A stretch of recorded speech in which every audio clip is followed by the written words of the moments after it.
Hi there, everybody. This is John Allen, the editor of Crux, and this is Last Week in the Church. On today's menu, we've got a verdict for virtue in the Vatican, or is it? Mixed messages from the Church about the Biden inauguration. Is the Pope going to Iraq or not? And finally, Italy's political soap opera and its Catholic context. That's what's waiting for you on the other side, so please stick around.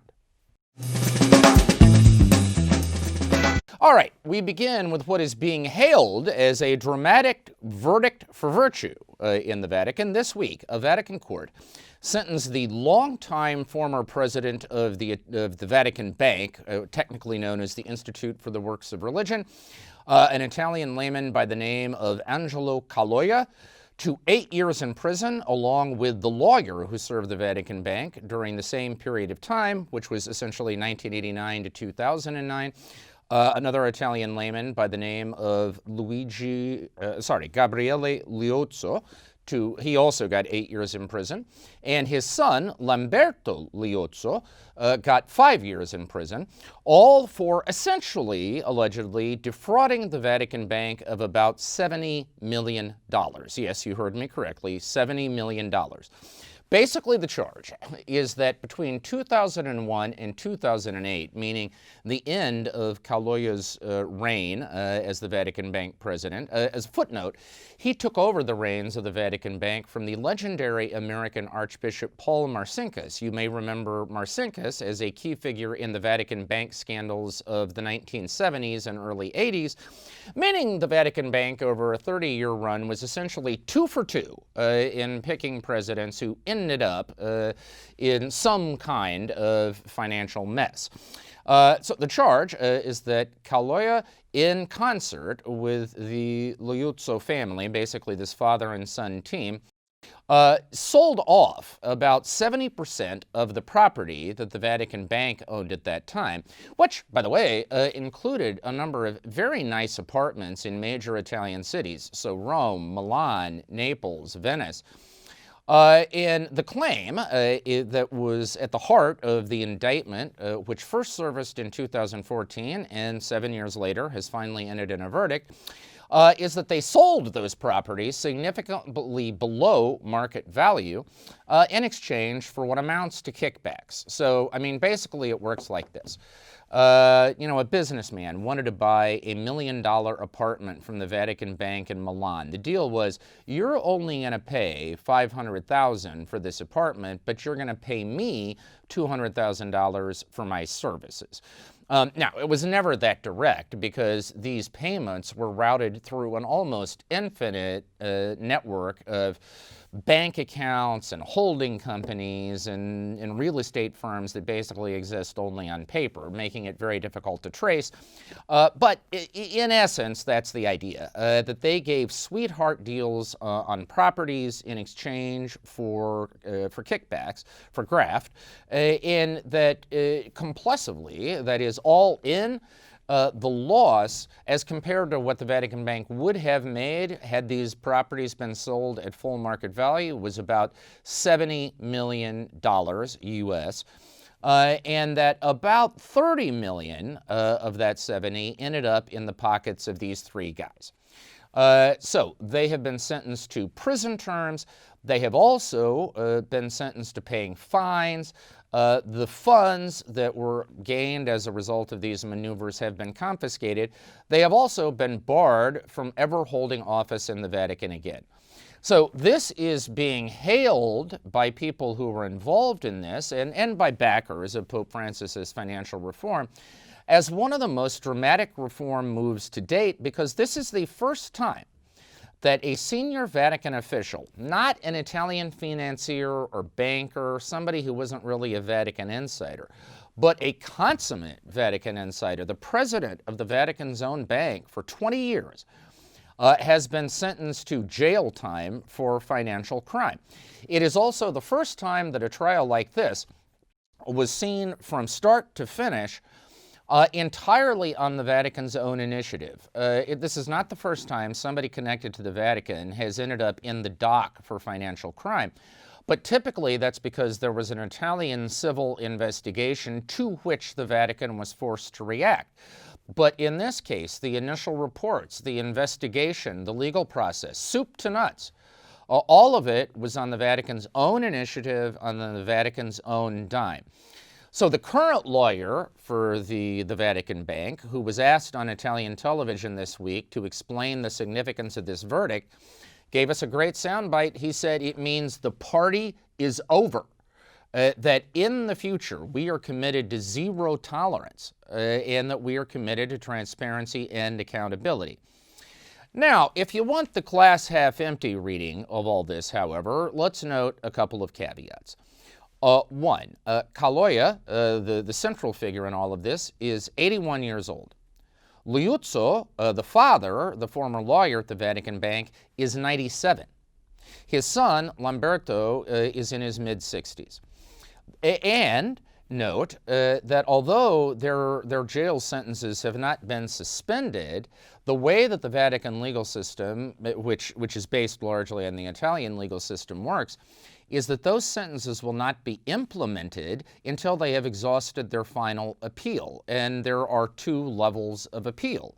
The lawyers for all three have indicated that they already are going to appeal. And the way these appeals often work is that they can take years before they're finally adjudicated. So the truth of it is, at least in terms of Kaloya and the elder Liuzzo, it is deeply unlikely that either one of these guys will ever see the inside of a jail cell. Jury's still out, to if you'll excuse the pun, on the son, who is in his mid-60s. And further, even if they exhausted those appeals, and even if the convictions are upheld in full, it's also not clear whether the Italian government would agree to extradite these three guys, which is what they would have to do in order for them to spend any time in a Vatican jail cell. So, at the end of the day, some cynics would say this is a very fairly hollow gesture in the sense that it doesn't port that many real consequences, except that these guys have lost access to the loot that they apparently plundered. Further, others would note that in a way this is accountability, but it's accountability for the past, not the present. Remember that the alleged crimes here took place somewhere between 15 and 20 years ago. This is not a verdict, for example, in the London real estate scandal that took place on Pope Francis's watch, and may have something more directly to say about the actual situation in the Vatican in the here and now. But look, I think at the end of the day, you have to say that any time there is, however symbolic it may be, that there is a gesture that the Vatican, in terms of money management, is moving in the direction of transparency and accountability, even if it's in fits and starts, even if it's incomplete, even if there's unfinished business, that nevertheless is progress and undoubtedly something to be welcomed. All right, next up, the Church's mixed messages on the inauguration of President Joe Biden on January 20th, which coincidentally was my 56th birthday. So what we got was immediately after Biden was sworn in, once it hit noon in Washington and it became official that he was president, we got a letter from Pope Francis, very brief and very friendly, basically saying he wanted to wish Biden well, he's praying for the great American people, hoping the new administration will work towards greater peace, justice, tolerance, and so on, with no mention of any potential conflicts or any potential question marks. Simultaneously, we got a much lengthier statement from the president of the United States Bishops' Conference, Archbishop Jose Gomez of Los Angeles, also wishing the new administration well and offering congratulations, but clearly and at some length going into concerns that the USCCB has, suggesting that the new administration is likely to promote moral evil, particularly in areas such as abortion, contraception, marriage, and gender, sort of drawing clear lines in the sand on those issues. And suggesting a much less enthusiastic embrace of the new administration than we got from Rome. And to just add another layer of complexity to that, not long after that statement from Archbishop Gomez, ostensibly in the name of the U.S. bishops, appeared, Cardinal Blaise Cupich of Chicago took to Twitter to basically say, well, I don't know which bishops you're speaking for, but it certainly isn't me. He called this statement ill-considered. He said it had not gone through the normal consultation process in the bishops that it should have, that it wasn't run by the administrative committee of the conference and so on, calling this an institutional failure that is going to have to be addressed, and basically in every way possible distancing himself from this statement. Now, in a way, this is not terribly unfamiliar. We will remember when Barack Obama was elected president of the United States in 2008, Pope Benedict XVI immediately that day, November 5th, sent a letter congratulating the president-elect, and the Vatican newspaper began a series of very laudatory articles, even defending Obama against criticism from some pro-life forces in the church, saying that he is not a pro-abortion president. All of that raised the hackles of the president of the conference at the time, Cardinal Francis George of Chicago, who was trying to take a tougher line with the new administration.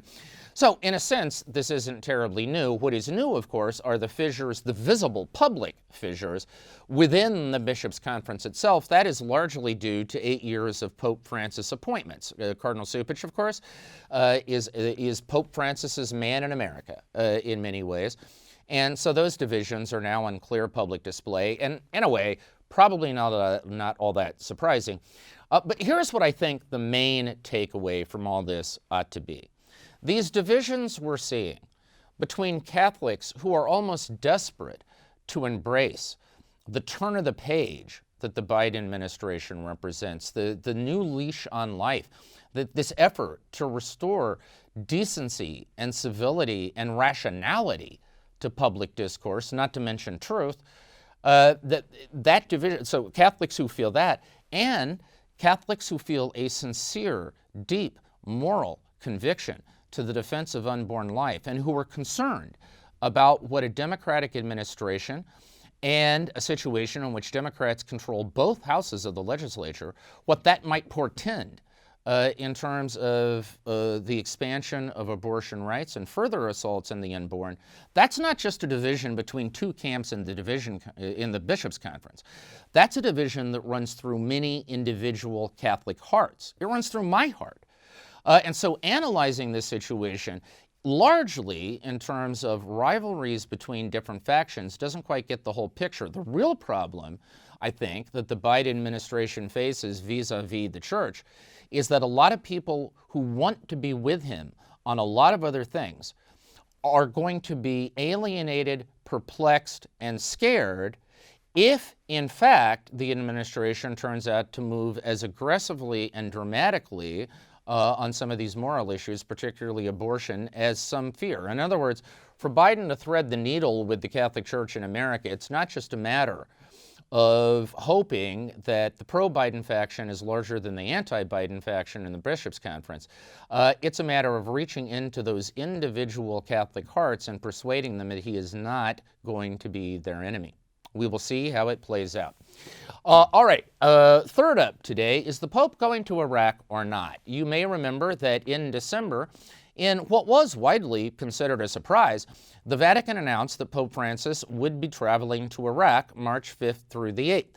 Now, not a surprise in the sense that we have known that popes since John Paul II desperately wanted to go to Iraq. But to announce that in the middle of a global pandemic and an uncertain security situation always seemed a bit dicey.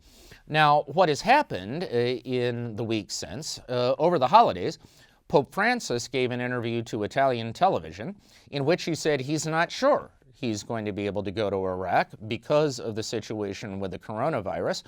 Although the Pope didn't say it, that was likely a reference to not merely the new global spikes in coronavirus cases in many places, but also the emergence of this coronavirus variant and uncertainties about what that's going to mean in terms of transmission rates, infection rates, and so on. And then, of course, just yesterday, we saw a suicide bombing in downtown Baghdad. Although nobody's claimed responsibility yet, widely presumed to be ISIS. 2 suicide bombers detonated, killing 34 people, injuring 110. It was the first such suicide bombing in almost 2 years, which puts, of course, new doubts about the security situation on the ground. All of this leaves people wondering whether the Pope is going to be able to make this trip or not.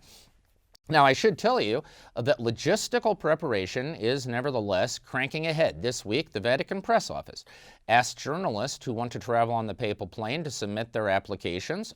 In Iraq, the local church is continuing to make preparations for the trip. I think I will tell you this. I surveyed a few of my colleagues in the Vatican press corps this morning on this point. The betting here is that most of us seem to think it's about 50-50 whether this trip actually happens. And if it does get called off, it's probably going to be fairly late in the game, because I think the consensus is that both in Iraq and in the Vatican, they desperately want this trip to happen. But they are also realistic enough to know that in the end, it may not be possible. I promise you this. If Francis is not able to go in March, 2 things will happen. 1, he will find some other way, some visible public way, to make his concern for the church in Iraq known then. And 2, he will move heaven and earth to get to Iraq at some point. Because let's face it, Iraq, in many ways, is one of the cradles of Christianity in the Middle East, the land of Christ's birth, the land where the church was born. It has been perhaps the most beleaguered Christian community on the face of the planet for the last decade. I think any pope, Francis included, would feel an enormous historic and pastoral responsibility to somehow be present to those folks. Somehow, I have confidence he will find a way. Finally, although I know in the States probably nobody has been paying attention to this, but here in Italy we've been having our own form of political drama too. At the moment, the future of Italian Prime Minister Giuseppe Conte is uncertain. Recently, he faced votes of no confidence in the Italian House of Deputies, that's the lower chamber of Parliament, and also the Italian Senate. He narrowly survived those votes, but in the Senate, not with the supermajority he needs to actually govern, simply with a relative majority, which means of those voting, he had more votes than the people who wanted him out. Now, the clock is ticking for Conte to be able to build on that majority, to show that he has the capacity to actually get things done were he to remain in power. Most people believe it's about a 2-week window. If not, there may have to be new elections here in Italy. Now, if you know anything at all about Italy, you might say, so what? And really, you'd be right. Do you know that since the launch of the Italian Republic in 1946, 75 years ago, there have now been 67 different governments? That means Italians change government about every 1 year and 8 months. It's the favorite indoor sport in this country. And so, you know, at one level you might say, well, this is just the same old, same old. That's true, except that there is a bit of kind of Catholic context to this that makes it interesting, because Conte, who, remember, came to power in 2018 as a compromise between 2 different parties whose coalition eventually fell apart, but Conte has stuck around.